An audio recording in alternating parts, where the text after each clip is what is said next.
Kalau saya menanggapi yang disampaikan Angga, justru sebaliknya Anda gagal. Gagal total, gatot. Anda bilang punya IT, punya tools yang begitu bagus, nggak ada hasilnya.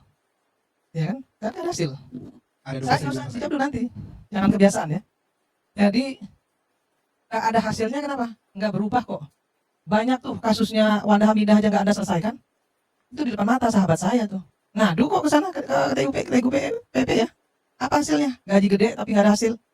Nah, kalau ini yang Gibran lakukan ini menurut saya ini bagus, keren. Wakil presiden loh, turun tangan langsung. Waktu SBY nggak turun tangan langsung wakil presidennya. Anda apalagi? Gubernurnya nggak turun, cuma nyuruh doang. Ya nggak selesai. Kan yang memegang otoritas untuk bisa menyelesaikan itu gubernurnya, presidennya, wakil presidennya, itu orang yang punya otoritas. Kalau ngomong sama cecunguk di bawah, kasih apa namanya, kasih laporan, mau Anda kirim kemana juga nggak bakal selesai. Seperti yang dibilang Bang Subiakto tadi, nggak selesai. Jadi Anda nggak bisa bilang bahwa mundur ke belakang, ini maju ke depan. Wakil presiden, ya, wakil presiden ngerjain ginian, itu luar biasa. Kalau Anda tadi sampaikan bahwa kasih ke daerah-daerah, ya, kemudian kita kontrol dari atas, kan udah pernah Anda lakukan. Oh, maaf, Sudah tapi pernah dilakukan oleh SBY. itu konteksnya beda, Bu. Sebentar, belum selesai. Itu sudah dilakukan sama SBY juga. Dan sekarang zaman digital sudah lebih canggih, ya kan? Tapi Pak Gibran ini minta mereka datang. Minta mereka datang supaya dia bisa lihat dengan mata kepala sendiri mana sih yang betul-betul masalah yang harus diselesaikan. Ya. Kan begitu. Makanya saya bilang tadi, jangan bilang mundur ke belakang.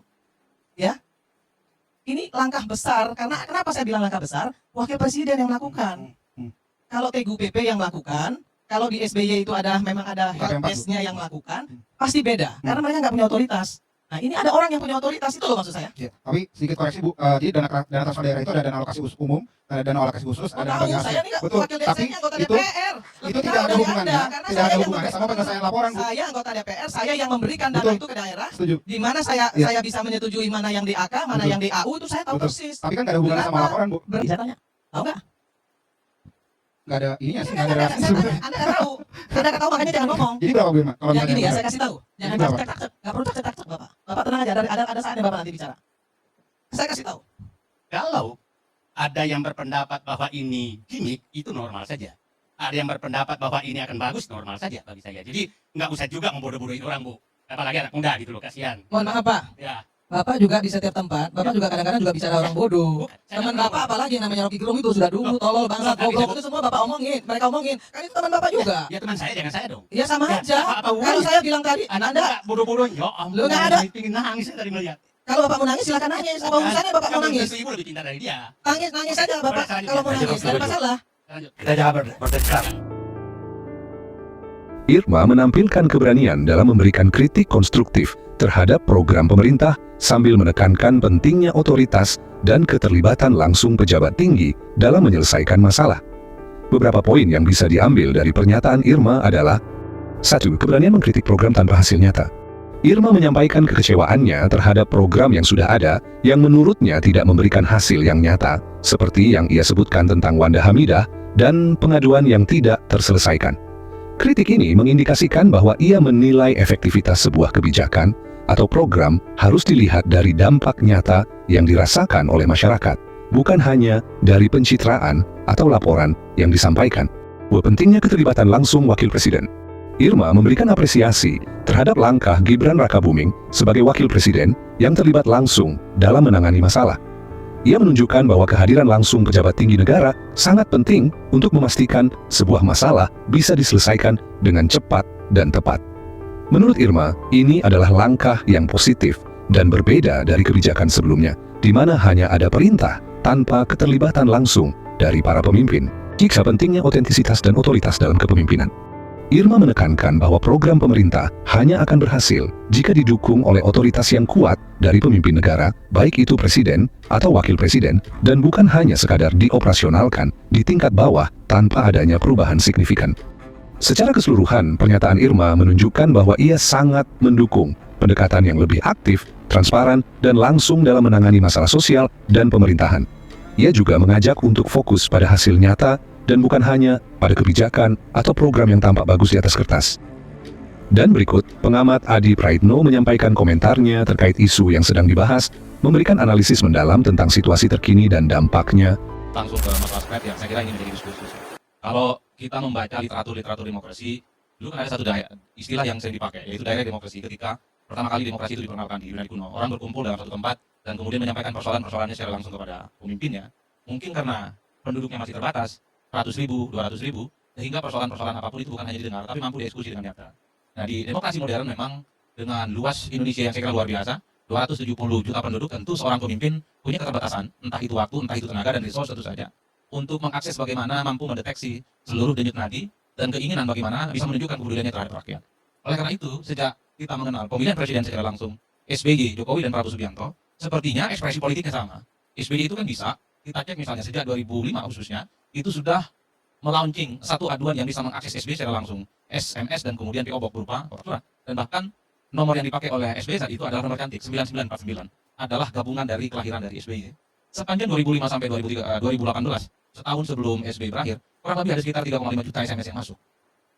Itu yang terdeteksi, bahkan ada sekitar 115.000 surat yang juga masuk ke SBY sepanjang 8 tahun menjadi presiden. Itu periode pertama. Periode kedua, SBY juga mendeteksi bagaimana semangat zaman berubah. Saat itu X ataupun Twitter berkembang, SBY juga membuka aduan secara langsung supaya persoalan-persoalan masyarakat itu bisa disampaikan oleh SBY, dan bahkan SBY di berbagai forum-forum internasional membanggakan bagaimana pola komunikasi kepada masyarakat terkait dengan apapun yang dianggap sebagai bagian dari persoalan-persoalan kebanggaan. Dan bahkan Pak SBY juga sering bercerita di berbagai forum, kalau kita agak rajin mendeteksi apa yang dilakukan oleh SBY, persoalan ingin foto bareng dengan SBY juga muncul.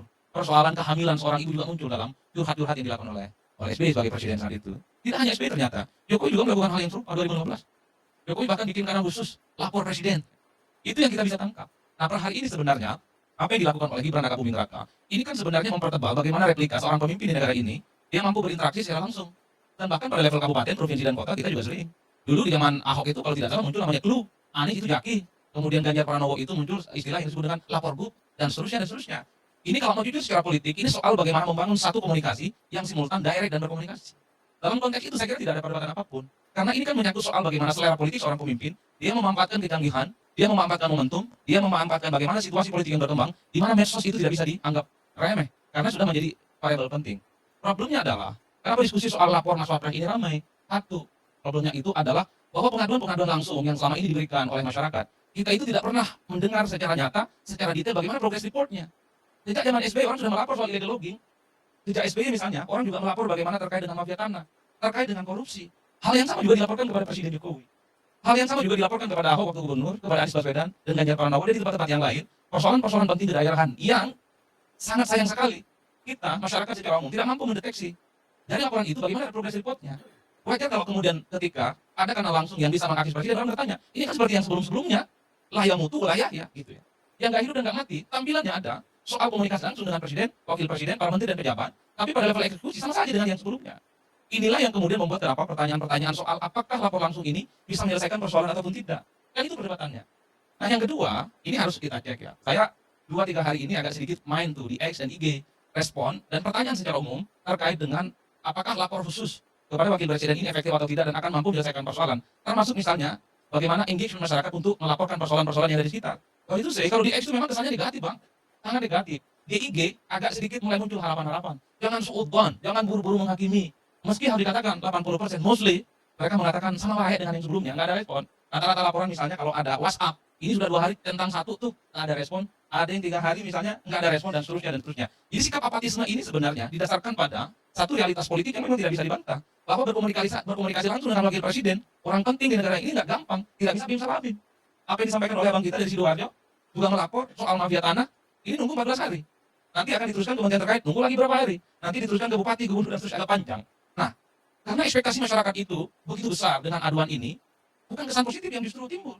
Jadi efeknya itu negatif, Bang. Karena kan ada kesan, kalau mampu mengakses Wakil Presiden, persoalan yang selama ini nggak selesai, persoalan yang selama ini berbelit-belit, persoalan itu yang nggak tuntas, itu bisa tuntas dalam sekejap, Bang.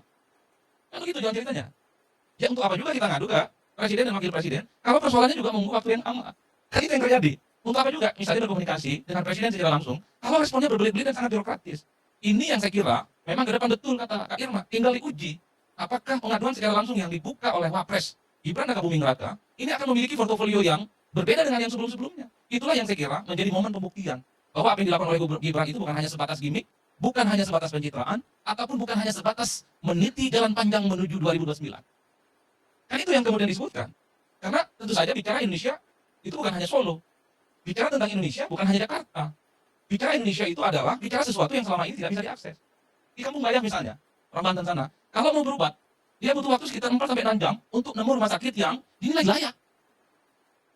Apakah ini bisa simsalabim ketika dilaporkan? Atau saya orang Madura, paling ujung pulau di Kabupaten Sumeneb, juga memiliki problem yang sama. Nggak pernah punya rumah sakit yang representatif. Jadi kalau sakitnya agak sedikit serius bang, harus ke Surabaya. Butuh jalur darat 7-8 jam. Kita sudah berganti presiden berulang kali, kita sudah berganti gubernur berulang kali, kita sudah berganti bupati berulang kali, tapi problem-problem krusial itu nggak pernah selesai. Dan ini yang harus di-challenge. Nanti saya mau ikut-ikutan tuh. Bisa tidak bangun rumah sakit di Madura, setiap kabupaten, yang minimal ini recommended. Nah, kan ini yang saya kira di tengah oase yang begitu membuncah. Karena selama ini memang harus diakui, publik kita ini kan tingkat ketidakpercayaan pada birokrasi, tingkat ketidakpercayaan pada Pemda, distrust pada pejabat-pejabat publik yang tidak pernah mendengarkan mereka, itu numpuk pada laporan ini. Oleh karena itu, apakah Mas Gibran Rakabuming Raka yang selama ini dipersepsikan sebagai sosok, ya sorry itu saya, pendatang baru dalam politik, mampu membantah fakta-fakta negatif itu? Itulah yang saya kira memang sangat layak untuk kita tunggu. Nah yang ketiga Bang Karni, kenapa ini juga menjadi ramai terkait dengan soal laporan Mas Wapres itu? Satu, dari segi Gibran harus kita lihat. Gibran itu ingin juga menunjukkan kepada publik kehadirannya sebagai wakil presiden yang cukup kontroversial ingin dibuktikan. Gibran itu bisa bicara banyak di negara ini. Sejak dilantik bersama dengan Prabowo Subianto, langsung bagi-bagi susu gratis. Ya terlepas itu dibully dan dinyirin, tapi yang jelas ada kerjaannya. Bahkan pidatonya di depan para PJ-PJ kepala daerah yang disentul, itu kan ditonton oleh jutaan orang, itu rekor. Ketika meluncurkan aplikasi lapor langsung kepada Mas Wapres, ini kan moment of the truth, momen pembuktian sebenarnya bagi Gibran. Bahwa ia adalah seorang wakil presiden, bisa bekerja, bukan hanya ban serep, dan kapasitasnya itu tidak bisa diremehkan. Ini yang saya kira kita tinggal tunggu. Apakah dalam instrumen-instrumen yang sudah dimunculkan ini akan mampu menyelesaikan persoalan yang belakangan ini didiskusikan dan dikritik oleh publik. Harus diakui ketika muncul aplikasi ini, responnya memang tensinya agak negatif. Harus diakui ketika aplikasi langsung berbicara dengan wakil presiden ini di launching secara terbuka, itu juga tonnya agak kurang baik. Oleh karena itu, satu-satunya cara untuk membungkam suara-suara kritis, satu-satunya cara untuk membungkam bagaimana suara-suara ini dan publik, tunjukkan bahwa semua laporan-laporan yang masuk di dalamnya itu bisa dieksekusi. Dan yang paling penting harus dilaporkan grafiknya. Dari 1.000 laporan, separuhnya sudah dieksekusi. Dari 10.000 laporan, 80%-nya sudah dieksekusi. Tanpa grafik itu, maka sehebat apapun pola komunikasi yang dibuat, ini akan dianggap semacam pengaduan yang penuh dengan harapan kosong, harkos alias pemberi harapan palsu. Tentu kita tidak mau, kan? Tentu kita tidak mau punya wakil presiden membuka aduan, tapi tidak memberikan solusi-solusi yang konkret. Oleh karena itu, ini karena baru awalan, belum sebulan menjadi wakil presiden, masih cukup panjang sebenarnya untuk menjelaskan bagaimana keberpihakannya kepada publik dengan laporan-laporan ini tentu dengan gaya, dengan manuver, dengan terobosan-terobosan yang baru. Kalau selama ini lapor kepada anggota dewan itu nggak pernah digubris, ketika lapor eksekusi langsung. Jadi Gibran tinggal telepon, Pak Bupati, Bu Gubernur misalnya di Jawa Timur, itu bisa dieksekusi tidak soal lahan. Gubernur Banten, bikin rumah sakit di daerah Lebak dan Pandeglang yang kemudian itu layak dan seterusnya. Kalau itu bisa terjadi, antara ekspektasi yang cukup kuat dengan realitas, saya kira ini akan mendapatkan aplaus yang seluas-luasnya. Oleh karena itu, kalau mau jujur, apa yang dilakukan oleh wakil presiden Gibran Rakabuming Raka, ini kan adalah satu perjudian yang nggak murah, mahal betul. Ini pertaruhan kredibilitas. Kadung ini barang disampaikan kepada publik, mampu mengakses wakil presiden, harapannya mampu menjelaskan persoalan. Kalau ini bisa dibuktikan, tentu saja Gibran akan diperhitungkan sebagai sosok yang memang sangat pantas untuk melanjutkan estafet kepemimpinan di masa yang akan datang. Tapi sebaliknya, jangan tepuk tangan dulu. Sebaliknya, kalau tidak mampu memberikan harapan-harapan yang sesuai dengan harapan, prosesnya juga cepat, aduannya tidak direspon dengan baik, maka ini akan terus menjadi senjata untuk mempertebal bagaimana downgrade kepada Mas Gibran di sisa kekuasaan politiknya di 5 tahun ini, Bang. Jadi bukan hanya persoalan ingin maju wakil presiden yang dipersoalkan, bukan hanya karena misalnya persoalan-persoalan kapasitas, tapi menyangkut implementasi dan janji politiknya juga akan menjadi kekek bawaan yang akan terus disemaikan sepanjang karirnya menjadi wakil presiden di Indonesia ini. Itulah yang saya katakan, pembuktian harus ada kebaruan, berbeda dari sebelum-sebelumnya, lebih cepat, konkret, nyata, solutif. Itulah adalah jawaban yang paling nyata supaya suara-suara kritis itu bisa hilang dan akan tentu saja dia akan sirna ditelan oleh bumi dengan sendirinya. Kira-kira begitu.